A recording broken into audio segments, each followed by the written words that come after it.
Hi, Darylyn. It's Ted Miller, the newly named sales director of That's Great News. You and I had a brief opportunity to speak a while back when we were on a conference with Bobby regarding the FPR rotation.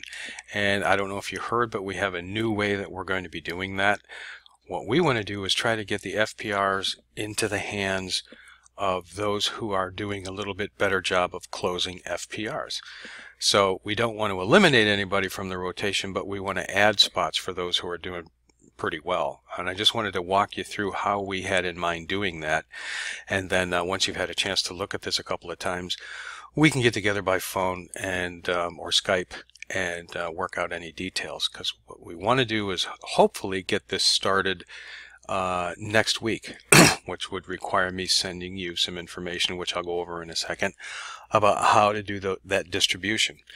On the screen, you've seen this spreadsheet before. This is the FPR conversion spreadsheet, and you'll notice over on the right we've recently started to add a rolling 4-week average. It used to be from all time. Now it's a rolling 4-week average, and this is from a few weeks ago. It's not a current one. It's just as an example of how we'll be doing it. What we're going to do is base the rotation on the team average closing rate, which in this week, what you can see, was 20.7. And what we'll be doing is anybody who's above the closing rate of the 20.8 average is going to have extra spots in the rotation. If you're well above it, you could have multiple extra spots in the rotation. If you're below average, you can see that you're not going to get any extra spots in the rotation. That doesn't mean you're going to get zero. You're just not going to get any extra ones. So what that's going to look like, each week when I do this calculation based on the rolling 4-week average of the FPR conversion rates, I'm going to send you a spreadsheet that looks like this.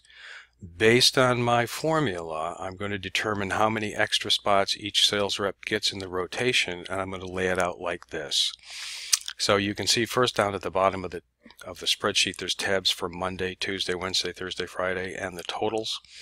What you'll do is on Monday in the morning, you'll start at the top of round 1 and start assigning FPRs in that order. And what I'd like you to do, if it's possible, is when you assign an FPR, go ahead and put the record ID in there for that FPR. And as you do the second one, you'll see that also in this case we'll go again to Carmen. In fact, the first 4 would go to Carmen. And you're just putting the record IDs in as you go, and then we'll start on Tracy, right? And again on Tracy. And if you get to one that, or maybe Tracy's next in line, but you get to one and you notice that that needs to be assigned to a different rep because it's a past client or whatever parameters you're using to do an assignment for cause to another sales rep, go ahead and put it on the next spot of the rotation for whichever sales rep that is. If the next one that was supposed to go to Tracy really should go to Carmen, go ahead and give it to Carmen. And then on the next one, go back up and continue your rotation like that. The assignment for cause always takes precedent over the rotation. So let's say as you're going along, you find even another one needs to go to Candace. Go ahead and put that on Candace's next spot in the rotation as well. And then go back up and continue as you go. So as you go through the day and you're assigning those, it's, it might wind up looking something like this. Let's just get some ideas of what it might look like when it's filled up. I don't know, I think we're doing maybe 55 to 75 of these each day, right? So you might have another one that gets assigned out here to Tracy out of order, right? So let's say at the end of the day it ended up looking something like that. You can see over here on the right, it's keeping track of the totals for that day. of how many FPRs went to each rep.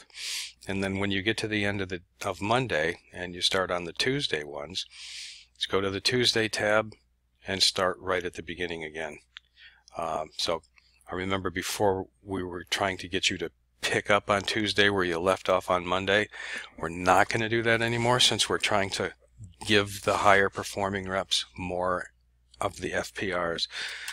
So we'll just do that again, and just like you did on Monday, write down the list. If it's an assignment for cause, go ahead and put it in the next rotation for whoever, and then, you know, as you go through the day, you're assigning them like this, and that might be how your day ends up looking. So that's kind of it. You know, you go right through them day by day. At the beginning of each day, start at the beginning. It's going to keep track both of the daily totals, so you don't have to worry about doing that. And as you go along during the week, it's going to keep track of the weekly totals as well. So all you have to do is fill in the record IDs for each FPR you assign for each day. It'll do the totals for you.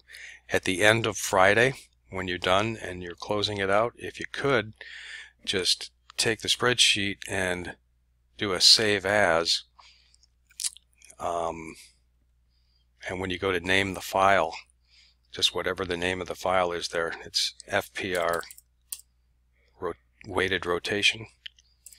Just add to it, you know, the date, 11/28/17 or something like that, and then hit save. And then you can just attach that to an email and send it back to me. And I will go ahead then, and the next, you know, probably Sunday night my time, or first thing Monday morning my time, is when I'll be sending that off to you. And it's going to be different each week based on that week's rolling 4-week average. So that's kind of the idea. That's going to give us a better way to have the reps that are closing sales get more FPRs. It's going to be a more motivating way for reps who haven't been closing them to pay a little bit more attention on getting them closed. So take a look at this, take it for a spin a couple of times here, and make sure that you can understand as best you can what I'm talking about. And the next day or two, we'll get together on Skype and discuss it, see if it makes sense, or see if there's a better way of doing it. But so far it looks like we're going to be scheduled to start this next week, so we'll have to talk in the next couple of days. The only thing that could hold us up is we still have a few questions on the accuracy and reliability of this FPR conversion report, and until we're solidly sure that these numbers are actually accurate and reflect accurate closing ratios, we won't get started. But I think between Bobby and Shauna and I, we have a handle on getting those numbers accurately. So I would look at starting to use this spreadsheet starting next week. But again, we'll talk in the next couple of days. Take a look at this video a couple of times to make sure you understand what I mean, and we will talk in the next day or two. I look forward to it. Thank you very much, Darylyn. Bye-bye.